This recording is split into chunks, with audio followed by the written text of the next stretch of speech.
রাতের অন্ধকারে উধাও হয়ে গেল পৌরসভার হাই ড্রেনের ঢাকনা। ঘটনার চাঞ্চল্য। জানা যায় গতকাল গভীর রাতে নদিয়া শান্তিপুর পৌরসভার ভারত মাতা মোড় এলাকা থেকে পরপর দুটি হাই ড্রেনের লোহার ঢাকনা কে বা কারা তুলে নিয়ে চলে যায়। এই বিষয়ে শান্তিপুর পৌরসভার চেয়ারম্যান জানান, কে বা কারা এই ঘটনা করেছে তা এখনো জানতে পারেননি, তবে সম্পূর্ণ বিষয়টি মৌখিকভাবে শান্তিপুর থানায় তিনি জানিয়েছেন। রাতের অন্ধকারে এভাবে ঢাকনা তুলে নিয়ে যাওয়ার জন্য যে কোনো সময় ঘটতে পারত বড় ধরনের দুর্ঘটনা। ব্যস্ততম রাস্তার মাঝখান থেকে এইভাবে হাইড্রেনের ঢাকনা তুলে নিয়ে যাওয়ায় দুঃখ প্রকাশ করলেন শান্তিপুর পৌরসভার চেয়ারম্যান সুব্রত ঘোষ। তিনি এও জানান, এই জায়গায় খুব তাড়াতাড়ি যে কোনো একটি শিলাপ দিয়ে মানুষের চলাচলের সুবিধা করতে হবে এবং আগামী দিনে যাতে এই ধরনের ঘটনা না ঘটে তাই শান্তিপুরের মানুষের কাছে তিনি আবেদন করেন বিষয়টি নজরে। ঘটনাটা নেই, কোথায় গেল বা কি হয়েছে কিছু বুঝতে পারছেন? কিচ্ছু বুঝতে পারছে না। এখানে সিসিটিভি আছে, যদি সিসিটিভিটা ঠিক মতো ইয়ে করে তাহলে ধরা পড়ে যাবে। আচ্ছা, মানে এটা কি রাতের অন্ধকারে না দিনের বেলায়? রাতের অন্ধকারে হয়েছে।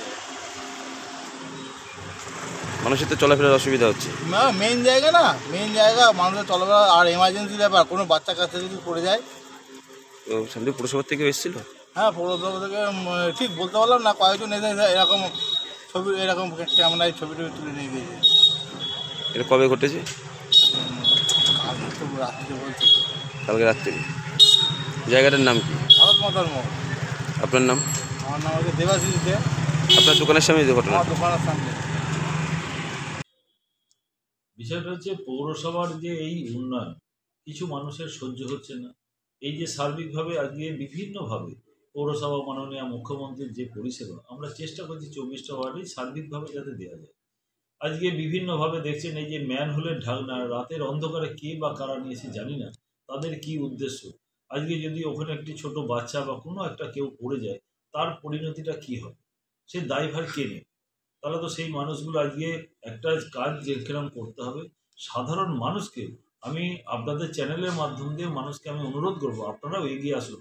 পৌরসভাটা আপনাদের সকলের, কারণ আপনাদের করের টাকাতেও কিন্তু অনেক ডেভেলপমেন্টের কাজ হয়। আজকে কোনো হয়তো একটা প্রজেক্ট নিয়ে এলাম, সেই প্রজেক্টটা যখন খারাপ হয়ে যাবে, রিপেয়ারিং করতে হবে, তখন কিন্তু পৌরসভার ফান্ড থেকেই করতে হয়। তাহলে আপনাদের ভাবতে হবে আজকে একটা কাজ করা যেরকম খুব যে করা যাচ্ছে, সেই কাজটা রিপেয়ারিং বা রিনোভেশন বা সেই কাজগুলো যখন করতে হবে আপনাদের সকলের সহযোগিতা ছাড়া কিন্তু সেই কাজগুলো কিন্তু করা যাচ্ছে না। তা সুতরাং আমাদের সাধারণ মানুষকে আমি বলবো, আপনারা এই দেখছেন বিভিন্ন জায়গায় কলের মুখ ভেঙে দেওয়া হচ্ছে, কলের আমাদের মোটর চুরি হয়ে যাচ্ছে। কিছুদিন আগে আমাদের যে ইমোশন ঘাট, সেখানে আপনারা দেখছেন গ্রিলটাকে ভেঙে নিয়ে চলে যাচ্ছে। আমি সাধারণ মানুষ, তাদের এই সামান্য ওইখান থেকে ওইটা বিক্রি করে তারা কটা পয়সা পাবেন, কত পয়সা পাবেন আমি জানি না। এই যে মানুষের যে মানে সমস্ত উন্নয়নমূলক কাজের যে ক্ষতি হচ্ছে, এটা কিন্তু শান্তিপুরের মানুষের ক্ষেত্রে একটা খুব মানে বাজে স্থান হচ্ছে।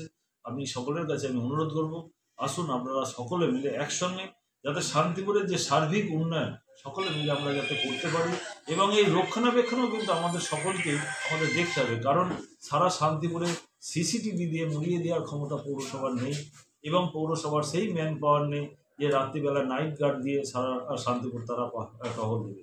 পুলিশ প্রশাসনের কাছে আমি অনুরোধ করব, আপনারা এই বিষয়গুলো একটু মানে মানে নজরদারিটা একটু বাড়ান, যাতে এইরকম ধরনের নক্কারজনক ঘটনা যারা ঘটাচ্ছে তাদের উপযুক্ত যাতে শাস্তি তাদের কিন্তু প্রয়োজন।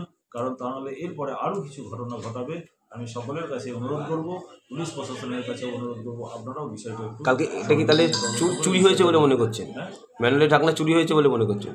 এখন চুরি হয়েছে নাকি কেউ মানে পৌরসভার ওপর মানে রাগ তাদের প্রতিফলিত করার জন্য করেছেন, সেটা তো আমি দেখিনি। না দেখে কোনো মানুষকে তো আন্দাজে কোনো কথা বলা তো ঠিক হবে না, বিষয়টা কি উচিত না। থানায় জানিয়েছেন? না, বিষয়টা হচ্ছে আমি মানে আপনাদের মাধ্যম দিয়েও জানিয়েছি, আমি পুলিশ প্রশাসনকেও বিষয়টা জানিয়েছি, কথা বলছি, কিন্তু লিখিতভাবে কিছু পুলিশ প্রশাসনের কাছে জানাইনি। বিষয়টা আমি অবশ্যই পুলিশকে ওসিকে বলবো বিষয়টা সহযোগিতা তদন্ত করে যাতে উপযুক্ত দোষীরা শাস্তি পায়, এটা দেখার জন্য।